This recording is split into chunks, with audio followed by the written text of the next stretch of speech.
بسم الله الرحمن الرحیم. د نن ورځې ویډیو هم د ما په دې حق ده چې هغه افغان کډوال محصلین یعنی افغان مهاجر سټوډنټس چې هغه په پاکستان کې ژوند کوي او غواړي چې کډې راوړي افغانستان ته، نو خپل اسناد څنګه برابر کړي. سکول د مکتب ریلیټډ اسناد درته یادوم.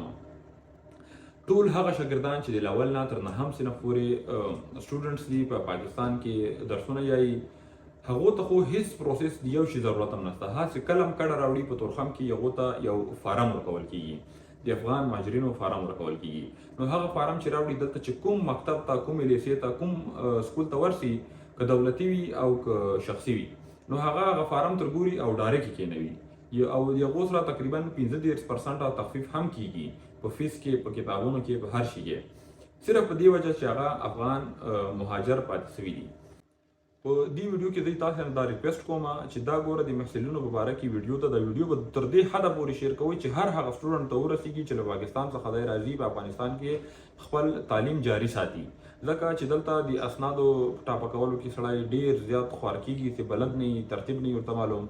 نو دیو خلکو سره مرسته وکړئ، ویډیو شیر کړئ، تر هر هغه سټوډنټ پورې ورسوئ چې هغه له پاکستان څخه راځي افغانستان ته یا پخوا راغلي او د اسنادو برابرولو ترتیب نه ورته معلوم. نو ویډیو تر اخره پورې راسره وګورئ او ځان په دې مکمل ترتیب باندې پوه کړئ.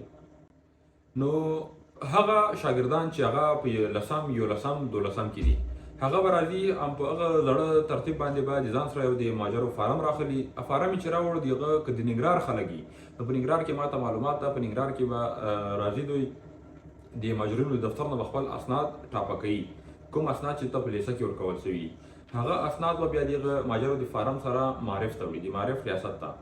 نو د مهاجرینو په دفتر کې دلته یو مکتوب ورکول کېږي، هغه مکتوب چې د خپلو اسنادو سره ریاست ته ویسي، د معرف ریاست ته په ننګرهار کې په 15مه ناحیه کې ده، نو هغه ورته ټاپه کوي او دوی کار نور خلاصیږي.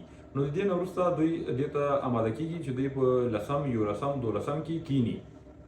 نو ټول هغه شاګردان کوم چې په لسم، یولسم، دولسم کې یو د خپل ټول کار خلاص کړي، د دغو سره د نمرولو طرفه هم 15% تخفیف کیږي. یعنی که په سالو کې دوی 15 نمبر هم واخلي، دوی ته A+ ګریډ ورکول کیږي چې نارمل سټوډنټس هغه نوینه تر 100 نمبر پورې ورکول کیږي. دا د دوی سره په دې وجه تخفیف ده چې دوی په پاکستان کې درسونه ویلي او مهاجر پاتې شوي دي. په بل شرط کې راځي هغه شاګردان چې دولسم نه فارغ وي پاکستان کې د لیسو څخه، یغو ته بیا د هیڅ پروسس ضرورت نشته. هماغه شرطنامه به راخلي، په هغه شرطنامه باندې راتلای شي، دلته ډایرکټ د کانکور آمادګي دي وکړي او د کانکور امتحان ته کېناستلی شي. او هغه سټوډنټس په دریم شرط کې هغه سټوډنټس راځي چې په پاکستان کې په شخصي مکتبونو کې یا په شخصي کالجونو کې درسونه ویلي دي، یعنی په پاکستانی نصاب باندې. هغه شاګردان چې کله هم راسي افغانستان ته، له ټولو مخکې به هغه خپل اسناد له پاکستان نه کلیر کوي چې پاکستان کې دوی په دې ثبوت ورسیږي چې یاره دا اسناد د ما بالکل اوریجنل دي.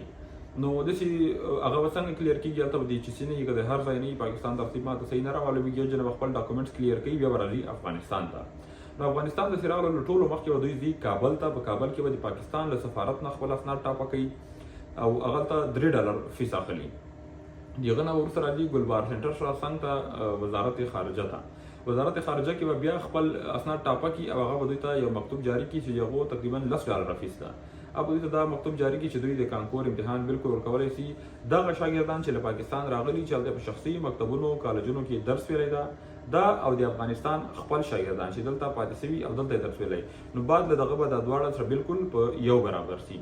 خو په دې کې هغه شاګردان چې له پاکستان څخه راغلي د هغو سره هم د 15% نمرو تخفیف کیږي. یعنی که د افغانستان خپل میشت شاګردان نوي په سالو کې نوي نمرې اخلي، دوی ته به A+ ګریډ ورکول کیږي. او که له پاکستان څخه مهاجر محصلین راغلي، هغه شاګردان بیا که په سلو کې 15% تخفیف دوی سره وشي، یعنی که 15 نمبر هم واخلي، دوی ته به A ګریډ ورکول کیږي.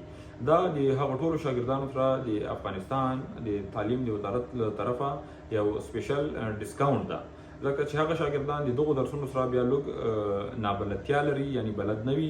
نو په دې خاطر باندې د افغانستان ګورنمنټ اف افغانستان د هغو سره مرسته کوي په دې هکله کې چې دوی صرف ځانونه پاس کړي او وروسته په کانکور کې بیا دوی خپل دومره محنت وکړي چې دوی خپل ځانونه وښیي چې یاره موږ تر کومه حده پورې خپل کار کړی ده. نو هیله کوم چې ویډیو هم تر اخره پورې کتلی او چې ویډیو هم تر اخره کتلی دومره زیاته شیر کړئ چې هر هغه افغان سټوډنټ ته ورسیږي چې هغه له پاکستان څخه راځي، ځکه چې سبا د مشکلاتو سره مخامخ نشي.